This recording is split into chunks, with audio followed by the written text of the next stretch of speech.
보실 말씀은 사도행전 20장 22절로 24절 말씀까지가 되겠습니다. 사도행전 20장 22절로 24절까지 봉독해 올립니다.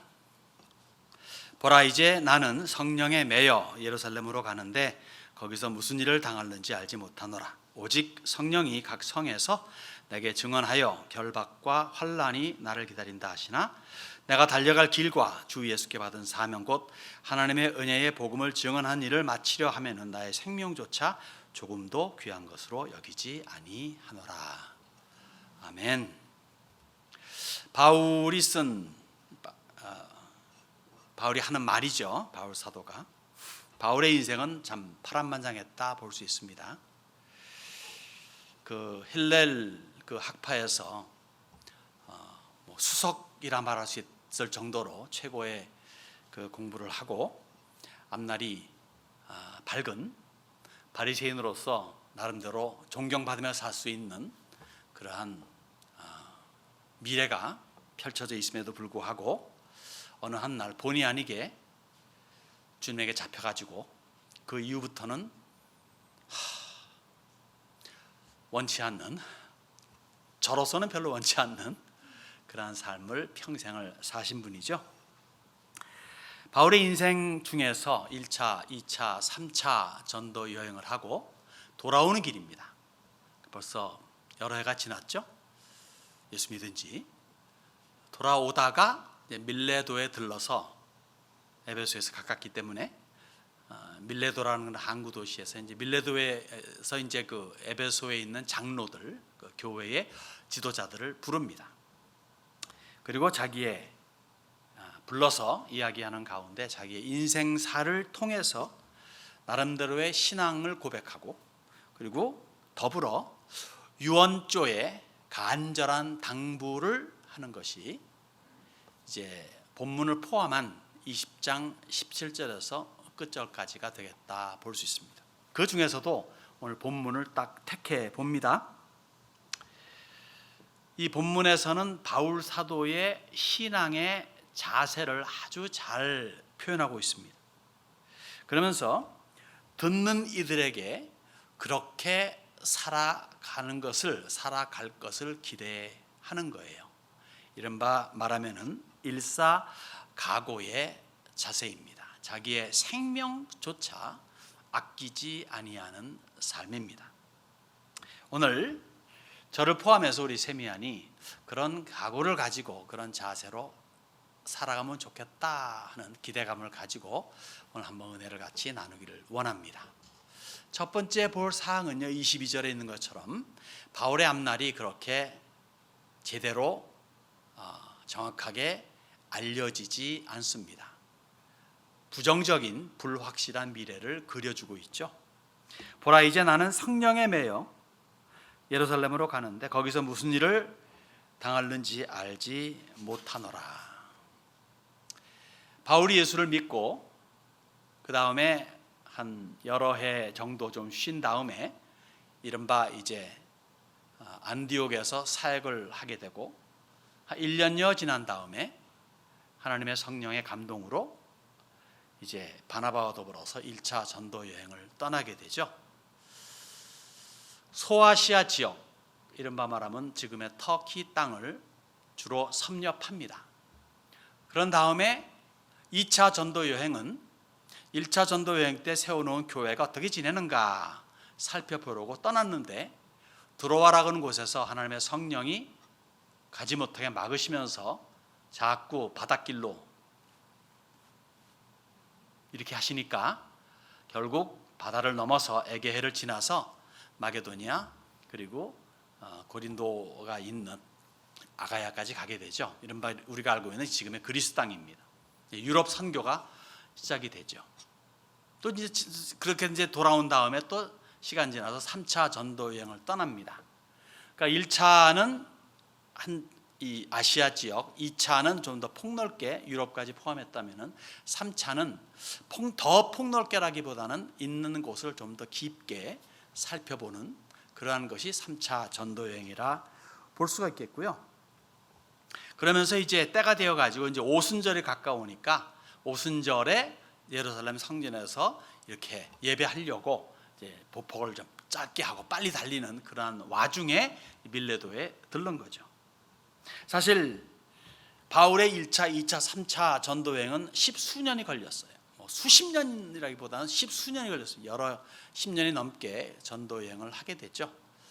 그 동안에 바울 사도의 전도 행각은 그렇게 순풍에 돋단 듯한 그러한 좋은 전도 여행은 아니었습니다. 잘 아다시피 그는 고린도 교회에 이렇게 편지를 보내죠.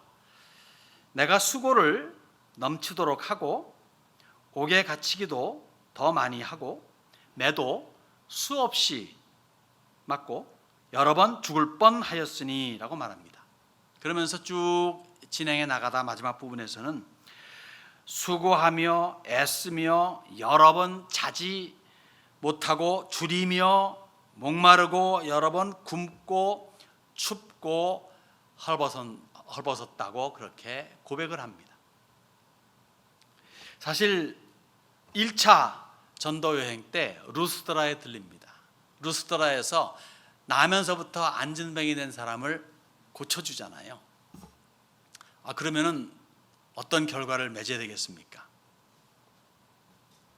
그런데 받은 보답은 돌이었습니다. 돌에 맞아 죽은 줄 알았어요. 그래서 사람들이 그를 시체를 치워다가 저 교회로 버려버립니다. 매장한 것도 아니고 버려버린다는 건 뭔지 아세요? 쓸모없는 인간, 그저 새나 먹어라, 그러니까 동물이나 먹어라 하고 동물 밥으로 버린 거예요. 죽은 줄 알았는데 물론 죽지 않았죠. 그런 대우까지 받습니다. 그렇게 죽음의 고비를 여러 번 넘긴 바울이기 때문에 이번에 예루살렘에 가게 되면은 좀 안 좋을 걸 하는 그런 느낌이 온다 할지라도 그는 담대할 수가 있는 거예요. 내가 뭐 죽을 뻔한 게 한두 번이냐 하면서 이제 가는 거죠. 미래가 불투명해도 그렇게 갈 수 있습니다. 왜? 그에게 있어서의 인생의 목적이 확실했고 살아가는 뜻이 의미가 무엇인지를 알고 있었기 때문에 그래요. 여러분 어느 인생도요 무의미한 인생은 없습니다. 의미 있다, 의미 없다는 것은 사람이 붙인 거지 하나님 앞에서는 그 어떤 것도 의미 없는 게 없어요. 이거는 먹지 못할 거야, 이건 먹을 만한 것이야, 이거는 자풀이야, 이거는 꽃이야. 사람이 만든 거지 하나님 앞에서는 하나같이 다 의미 있게 만든 겁니다. 공사판 저 한쪽 구석에 조그맣게 핀 풀이라 할지라도 거기에는 뜻이 의미가 있는 겁니다. 그래서 인생의 의미를 깨닫고 목적 의식을 가지고 살아간다면 비록 앞날에 길이 잘 보이지 않고 불투명하다 할지라도 심지어 앞의 일에 비관적인 그러한 모습이라 할지라도 한 걸음 한 걸음 뚜벅뚜벅 걸어갈 수가 있어요. 똑같은 환경 속에서 정말 캄캄해서 앞이 안 보이고 정말 이제는 더 이상 어찌할 수 없는 상황이라 할지라도 뚜벅뚜벅 걸어가는 사람이 있는가 하면은 스스로 목숨을 끊는 사람이 있어요. 무엇의 차이입니까? 목적이 있다 없다의 차이라 볼 수 있습니다. 내가 지금 죽고 싶은데 못 죽어. 왜? 나에게 딸리는 애가 있거든. 예를 들면은 그래서 애 때문에 살아야 되겠다. 그것도 목적이잖아요. 근데 이것도 저것도 없고 아무런 소망도 없고 그 다음에 이제 끝이다 할 적에 목숨 끊는 것은 정말 인생에 목적이 없고 의미를 상실했기 때문에 그렇습니다. 자, 베드로가요 자기 주제 파악도 제대로 못하면서 옆을 보니까 아주 가장 가까우면서도 동료이면서도 나름대로 경쟁 대상인 요한이 있어요. 자기는 주님에게서 나름대로 이른바 말하면 이제 첫째로 꼽히는 존재인데 주님이 제일 사랑하는 사람은 요한이거든. 일은 지가 하고 자기가 했는데 공은 오히려 요한이 받는. 뭐 고문 제주가 고문 제주가 예, 뭐 그런 거 아시죠? 그런 식으로 좀 그래. 그런데 옆에 있어요. 그리고 뭡니까? 예수님 돌아가실 당시 때 어머니를 부탁하잖아요. 요한한테 내 어머니라 하면서. 실제로 요한은 죽을 때까지, 그러니까 마리아가 죽을 때까지 모셨지 않습니까? 모셨다고 이렇게 전승은 말하지 않습니까? 근데 요한을 보니까 좀 그래가지고 주님, 얘는 어떻게 될까요? 그러니까 물어봅니다. 그러니까 주님 뭐라고 답하십니까? 요한복음 21장에 얘야, 네 걱정이나 해, 이거예요. 너는 나를 따르라, 그렇게 말씀하십니다. 얘가 어떻게 되든 너한테 무슨, 우리 많이 그러잖아요. 자기에 대해서보다도 오히려 이 사람 자꾸 비교를 하게 하면서 그럴 때가 많이 있지 않습니까? 그러니까 베드로한테 그러는 거예요. 주님께서 상관마, 걔가 뭐 어떻게든 무슨 상관이냐 너한테? 너는 나를 바라봐, 이거예요. 너는 나를 따르라. 여러분, 예수를 따르는 게 인생의 목적이에요. 많은 사람들은 그걸 모르기 때문에 우왕좌왕 갈팡질팡, 그리고 늙어가지고 헛되고 말하는 거지만, 예수를 따르는 것, 예수를 바라보는 것이 인생의 목표요, 목적이라면 비록 나의 미래가 불분명하다 할지라도, 확실치 못하다 할지라도 인생을 의미 있게 살아갈 수 있습니다. 그러니까 예수를 따르는 삶은요, 원칙적으로 낙심, 패배의식, 우울증, 특히 디프레션, 이런 게 있을 수가 없어요. 예수를 따르는 것이 간단한 것 같지만은 마치 세포 같은 거예요. 가장 간단한 한 유닛인데 세포 안을 들여다보면은 우주보다 더 복잡한 게 있다잖아요. 예수를 따르는 것 간단해요. 따르면 되는 거예요. 그냥 따르면 되는 거예요. 바라보면 되는 거예요. 그러나 그 안에는 엄청나게 많은 기가 막힌 것들이 있기 때문에 exciting하고 enthusiastic하고, 그리고 삶의 열기를 가질 수가 있어요. 알면 알수록 양파 껍질같이 껍질을 벗겨먹을수록 더 알차고 좋은 것들이 있습니다. 여러분, 우리의 미래가 지금 확실하지 못한다, 손치더라도 혹 비관적일는지 몰라도 예수를 따라간다면 인생을 의미 있게 살아갈 수가 있습니다. 지금 나라는 존재는 그렇게 살아가고 있는지요? 그렇게 살아가기를 원하는지요? 예수를 바라보시기 바랍니다. 두 번째 볼 사항은 23절에 있는 말씀, 성령께서 증언하시는 장면이 있습니다.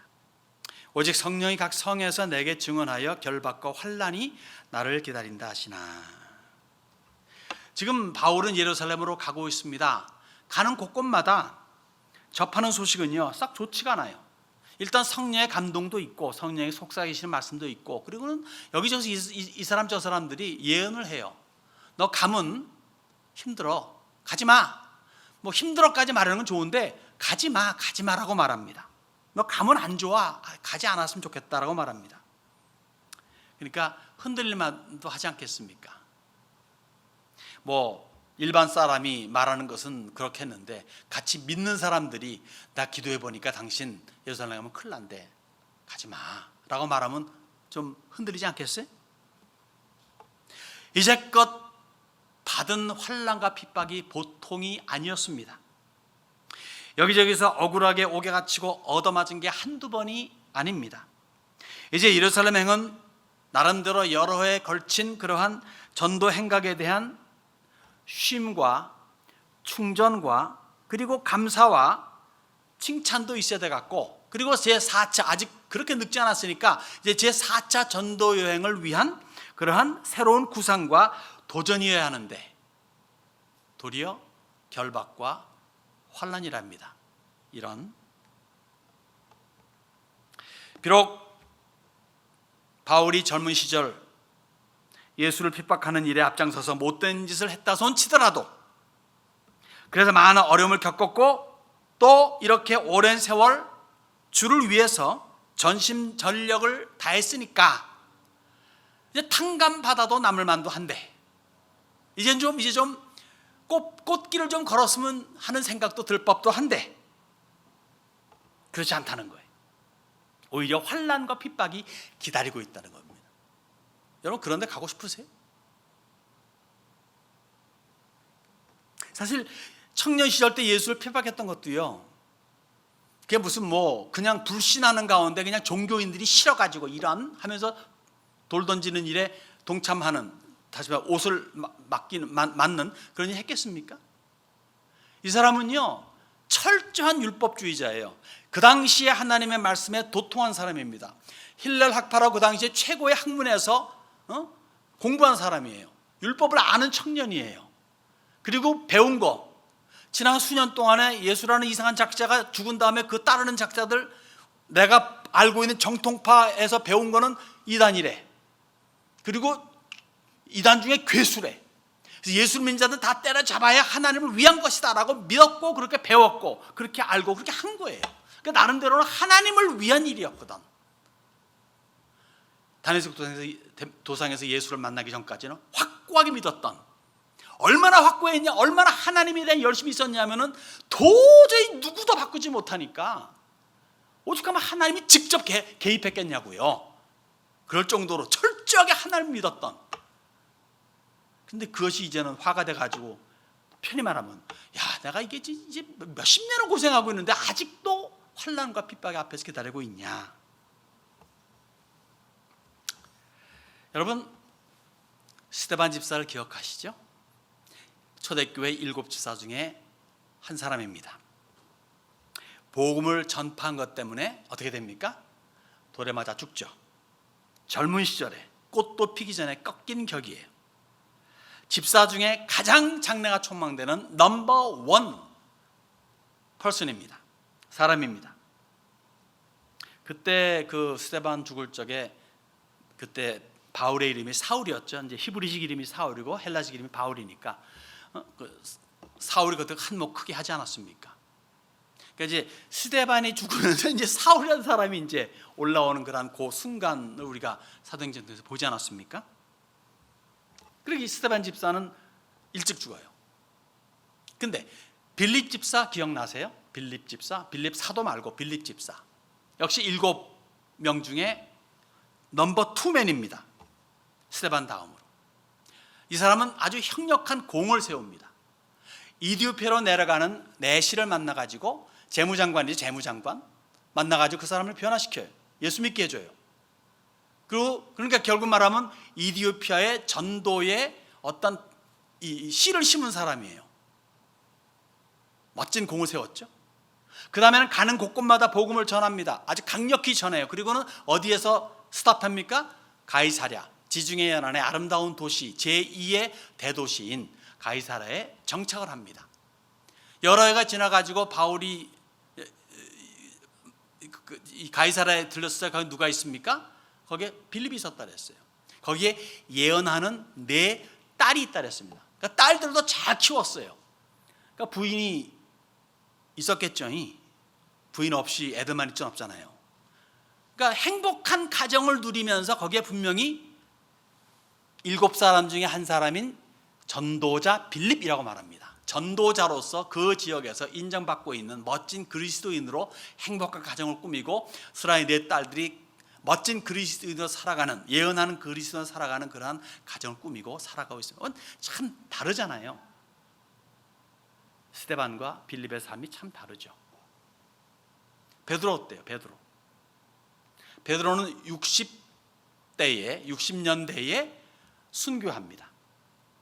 요한 어떻습니까? 90년대까지 살아요. 그리고 순교가 아니라 자연사합니다. 그러니까 살아있는 동안에는 정말 마리아 잘 모시고, 그 다음에 존경받는 지도자로서 에베소를 중심으로 순회사에 가시고, 그 다음에는 밤모섬의 귀양 갔다 다시 풀려가지고 에베소로 가서 살다가 죽었다는 그런 전통적인 말이 있습니다. 참 삶이 다르죠. 같은 사도요, 같은 집사였는데 그렇게 다릅니다. 그러면 바울은 어떤 편에 속합니까? 베드로와 요한을 비교하면 베드로 편이고, 그리고 스데반과 빌립을 비교하면 스데반 편이라 볼 수 있겠죠. 아니, 더 파란만장하고 더 힘든 삶을 살아갑니다. 근데 아마 여기 대다수 우리들은 바울은 아닙니다. 그죠? 바울 같은 사람은 살고 싶어도 그렇게 못 살아요. 우리가 사는 삶의 현장은 여러분이 진짜 보따리 들고 뭐 이라크라든가 이란이라든가 무슨 뭐 사우디아라비아 가지고 예수는 그리스도를 외치면 혹시 뭐 그것 때문에 이제 순교하는지 몰라도 우리 대다수 우리들은 그렇게 못 삽니다. 살기 원치도 않고 저도 원치 않고요. 편하게 삽니다. 그런데 바울이나 베드로나 요한이나 빌립이나 스데반이나 어떻게 삶을 살아가던 공통된 것이 하나 있어요. 그래서 뭐냐면 생명을 아끼지 않고 주를 위해 살았다는 겁니다. 즉 성령의 인도에 따른 삶이요 일사각오의 자세를 가졌다는 거죠. 그 자세는 우리에게도 요구되는 겁니다. 오늘 그렇게 살아가는 것이 좋지 않겠느냐, 그래 살아야 되지 않겠느냐라고 하는 이 초대장에 아멘 할 수 있는 우리가 되었으면 좋겠습니다. 마지막 볼 사항은요, 일사각오의 자세를 보여줍니다. 24절에 내가 달려갈 길과 주 예수께 받은 사명 곧 하나님의 은혜의 복음을 증언하는 일을 마치려 하면은 나의 생명조차 조금 더 귀한 것으로 여기지 아니하노라. 여러분이 귀히 여기는 것 중에 생명보다 목숨보다 더 귀한 거 있어요? 뭐 혹자는 말하죠. 내 자식이요. 아니면 좀 더 어드밴스된 사람, 내 아내요, 내 남편이요 할 수 있을런가 모르겠습니다. 어쨌든 간에 자기 목숨보다 귀한 건 없어요. 왜? 자기 목숨 끊어지면 다 끊어지잖아요. 내가 있고 다른 것이 있는 거지 내가 없으면 아무것도 존재하는 게 없습니다. 그렇기에 자기 목숨을 내놓는다 라고 하는 것은 정말 귀하고 그리고 대단한 거죠. 그래서 우리는 자기 군주를 위해서 목숨을 버린 정몽주를 높게 사는 이유가 여기에 있습니다. 사랑하는 애인을 위해서 자기 목숨 바친 그러한 로미오와 줄리엣, 비록 소설이지만 희극이지만 그러한 것을 우리가 높게 사는 이유가 바로 여기에 있습니다. 무엇과도 바꿀 수 없는 생명을 주었기 때문이에요. 그런데 하나님의 구원의 은혜의 복음을 전파하기 위해서 목숨을 내어놓는 일은 차원 다른 귀하고 대단한 일입니다. 차원이 달라요. 왜요? 내세와 직결되기 때문입니다. 내세. 사람은 죽으면요 내세를 접하게 됩니다. 현세에서 끝나면 내세가 연결된다는 거예요. 현세에서 모든 것이 끝난다는 게 아니라 그 이후에 삶이 펼쳐진다는 겁니다. 분명히 내세는 있습니다. 비록 육신은 썩어 없어지지만 영혼은 불멸이기 때문에 현세에서 내세로 옮겨집니다. 내세는 두 분야로 나뉘어져요. 하나는 영생으로, 하나는 영벌로.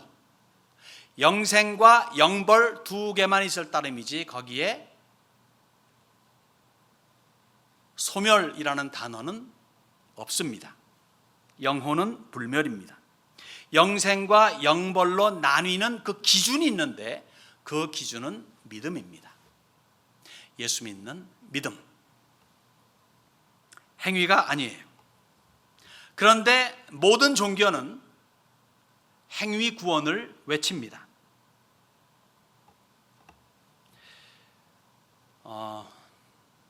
며칠 전에 스쳐 지나가면서 읽은 거라서 제가 생각 않고 읽었기 때문에 발췌를 못 찾았는데 그냥 그 뉴스 비슷하게 나온 이야기였거든요.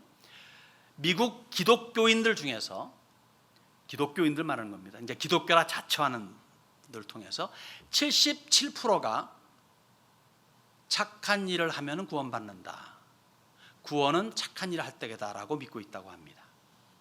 그리고 보수파라고 말할 수 있는 복음주의자들에게서의 통계는 7, 8% 정도가 착한 일을 하면 구원받는다라고, 그러니까 과반수 정도가 착한 일을 해야 구원받는다라고 이렇게 믿고 있다고 합니다.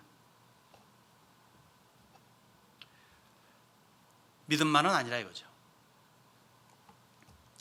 타종교, 특히 불교에서는 윤회설을 믿지 않습니까?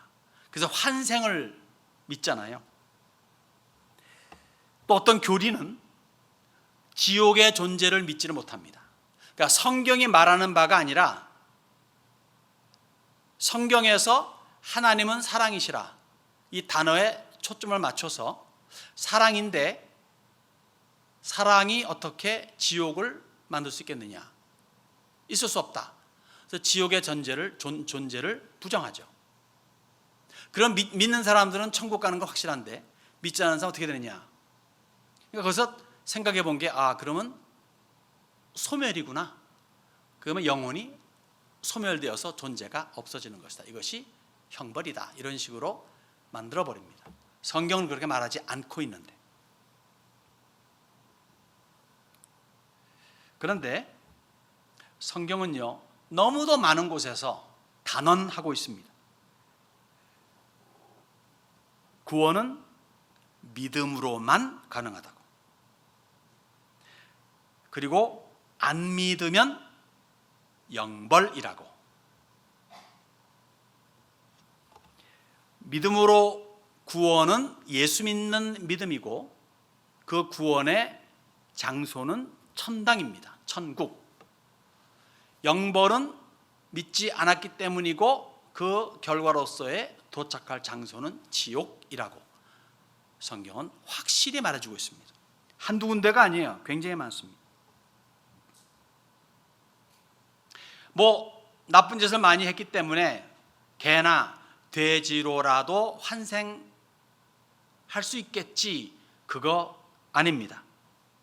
아이고, 나쁜 짓 많이 했으니까 이제 나는 존재 가치도 없어지는 영혼 소멸되겠지, 그것도 아닙니다. 의식이 있는 영원한 후회와 더불어 고통받는 지옥이 있어요. 그래서 거기를 가면은 절대 안 됩니다. 그래서 안 가려면은 내 스스로 씻을 수 없는, 내 스스로 어떻게 해결할 수 없는 나의 죄를 대신해 가지고 십자가에서 해결해 주신, 죽어 주신 예수님을 주와 구세주로 믿는 그 믿음이 요구됩니다. 그 믿음은 절대적인 믿음이에요. 어떤 타협도 있을 수 없는 믿음입니다. 이 외에 다른 무엇을 덧붙인다 그러면 다 지방방송이에요. 지방방송은 꺼야 되는 겁니다. 믿으십니까? 정말입니다. 근데 도깨비라거나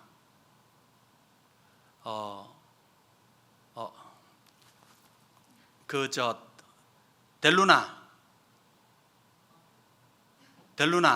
아시죠 여러분들? 그런 거라든가 근자에 나오는 드라마 중에서 그런 환생에 대한 거, 또 좀비라거나 그 좀비 영화들, 부산행 그런 거, 정말 요새는 그런 것들이 사람들을 현혹시켜요. 죽으면 정말 그 다음에 뭐가 되나 봐, 다시 이렇게 태어날 수 있나 봐, 그런 식으로 오해를 불러일으킵니다. 아닙니다. 한번 죽으면 끝입니다. 되돌아올 수 없어요. 그래서 예수 믿는 믿음이 그만큼 중요하다는 거죠.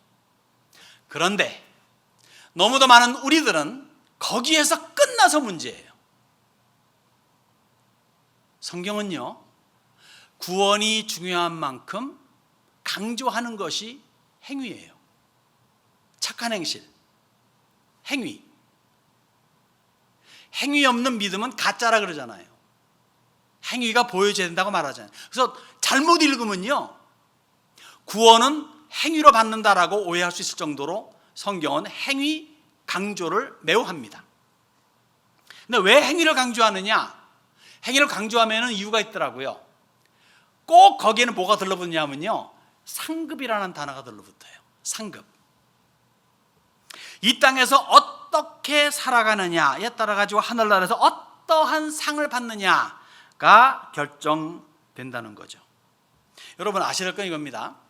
상급과 구원은 따로 떼어질 성질이 아니라는 거, 따로 국밥이 아니에요. 함께 섞여 있는, 묶여 있는 겁니다. 그래서 사람들이 오해를 하는 거예요. 아유, 믿으면 됐지 뭐. 구원만 받으면 되지 뭐. 이것처럼 정말 비성경적인 말이 없습니다. 구원만 받으면 되지. 물론 구원이란 단어 안에 행동이 포함되어 있음을 물론 이해하고 구원만 받으면 되지 하면 되는 건데, 그렇지 않고 그냥 뭐 믿으니까 천당 가고 그다음에 이 세상에서 뭐 어떻게 살든 간에 상관없지 않겠어? 이게 잘못됐다는 걸 말씀드리는 겁니다. 바울이 본문에서 자기에게 주어진 사명 감당을 위해, 복음 전파를 위해 자기 목숨조차도 아끼지 않겠다는 일사각오의 자세는 고린도 교회에 보낸 편지에서, 빌립보 교회에 보낸 편지에서 그 이유를 밝혀주고 있습니다. 이렇게 말합니다. 형제들아, 나는 아직 내가 잡은 줄로 여기지 아니하고 오직 한 가지 일, 즉 뒤에 있는 것은 잊어버리고 이제까지 내가 했던 모든 것들은 다 잊어버라 이거예요. 잊어버리고 앞에 있는 것을 잡으려고 표대를 향하여 그리스도의 손에서 하나님이 위에서 부르신 부름에 상을 위하여 달려가노라. 내가 이만큼 오래 믿었으면 됐지, 그거 아니라 이거예요. 오래 믿은 사람들 꼭 그런 짓 하더라고. 목사님들도 마찬가지예요. 사실은 이만큼 오래 목회했고 이만큼 했으면 이제 좀 편히 지내야지, 아니라는 거예요. 바울 사도가 그렇게 열심히 온 정성을 다하고 생명 바쳐서 주의 복음을 전했던, 핍박 속에서 복음을 전했던 이분도 빌립보서 쓸 적에 나는 다 그거 잊어버릴 거야. 앞에 있는 게 있어. 그걸 잡으려고 좀 열심히 달려가. 왜? 거긴 나에게 상이 기다리고 있거든. 그 상을 받으려고 열심히 뛰는 모습을 보여줍니다. 여러분, 히브리 기자도요, 모세에 대해서 이렇게 평합니다. 믿음으로 모세는 장성하여 바로의 공주의 아들이라 칭함받기를 거절하고 도리어 하나님의 백성과 함께 고난받기를 잠시 죄악의 낙을 누리는 것보다 더 좋아하고 그리스도를 위하여, 그땐 그리스도 없었는데 그리스도를 위하여입니다. 그러니까 구약에도 그리스도께서 계시면 이름만 달랐지 여호와 하나님으로 나타나지 않습니까? 그리스도를 위하여 받는 수모를 애굽의 모든 보화보다 더 큰 재물로 여겼으니 이는 상 주시는 분을 바라봅니다. 궁극적으로는 상이라 이거예요. 상. 또 믿음이 없이는 하나님을 기쁘시게 하지 못하나니 하나님께 나아가는 자는 반드시 그가 계신 것과 또한 그가 자기를 찾는 자들에게 상 주시는 이심을 믿어야 할지니라. 믿음과 상은 밀접한 관계, 같은 거라 이거예요. 그렇기 때문에 믿음하게 되면 행동이 뒤따르는 것이고, 앞따르는 게 아니라 뒤따르는 것이고, 행동이 있는 자들은 꼭 그 믿음이라는 걸 바탕 위에서 한다는 것을 우리는 꼭 기억해야 됩니다. 예수님께서 재림시에 주시는 약속이 있어요. 그것이 성경 맨 마지막 마지막 장 22장에 이렇게 기록이 됩니다. 보라, 내가 속히 오리니 내가 줄 상이 내게 있어 각 사람에게 그가 행한 대로 갚아주리라. 행한 대로 갚는 것이 꼭 지옥 가는 자들에게 형벌 매기는 것뿐만이 아니라 믿는 자들에게도 그 행한 대로의 상이 있다는 거예요. 어떤 자에게는 한 문화를 남겨서 한 고울을 주는가 하면은 10문화를 남겨서 10고울을 주기도 하고 하는 그런 상의 차이가 있습니다. 5달란트 받은 사람이 5달란트 남기니까 5달란트 거기에 대한 상을 주듯이 그렇게 주어진 환경에서 최선을 다한 자들에게 상을 준다는 겁니다. 여러분 비교해 봅시다. 여러분 기껏 사셔야 100년 아니겠습니까? 100년째 연세가 되면 자기 스스로 뭘 할 수 있을까요? 그러기 힘들 겁니다. 그러나 100년의 삶이 짧은 삶은 아니지만 영원한 삶과 비교해 보세요. 비교가 되겠습니까? 비교가 안 됩니다.